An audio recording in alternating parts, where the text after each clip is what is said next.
Подарки без повода получать вдвойне приятнее. Ученики Кажевской 5-й школы присоединились к благотворительной акции, чтобы обрадовать больных детей.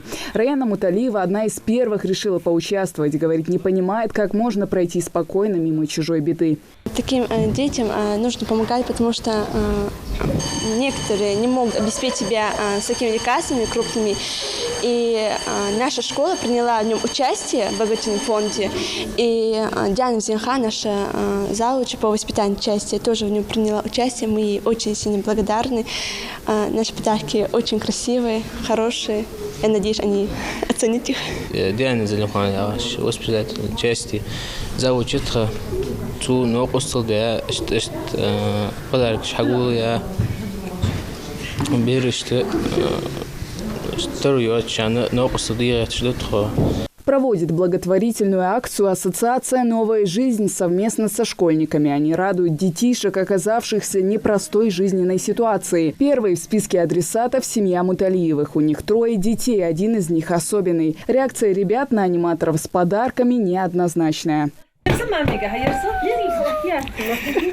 Бороться с ДЦП девочке помогает любящая семья. Мама таким подарком безмерно рада, ведь у них нет возможности дать ребенку все самое лучшее. Со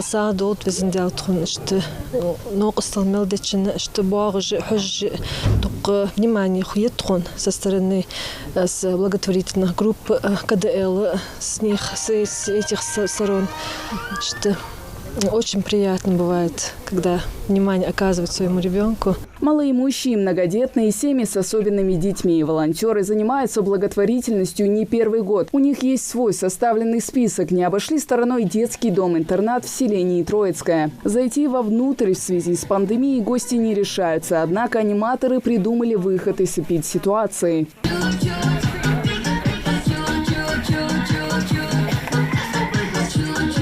Солнечные улыбки и счастливые глаза детей – лучшая благодарность для организаторов мероприятия. Ну и, конечно, руководство интерната. Такие акции воспитанникам дарят заряд положительных эмоций. Это внимание надолго остается в их памяти. Наших деток, для деток интерната, это дети особенные, с тяжелыми диагнозами.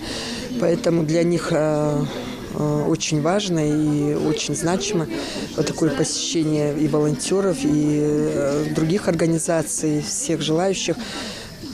Поэтому любое общение, любое внимание для них на сегодняшний день – это самое главное со стороны.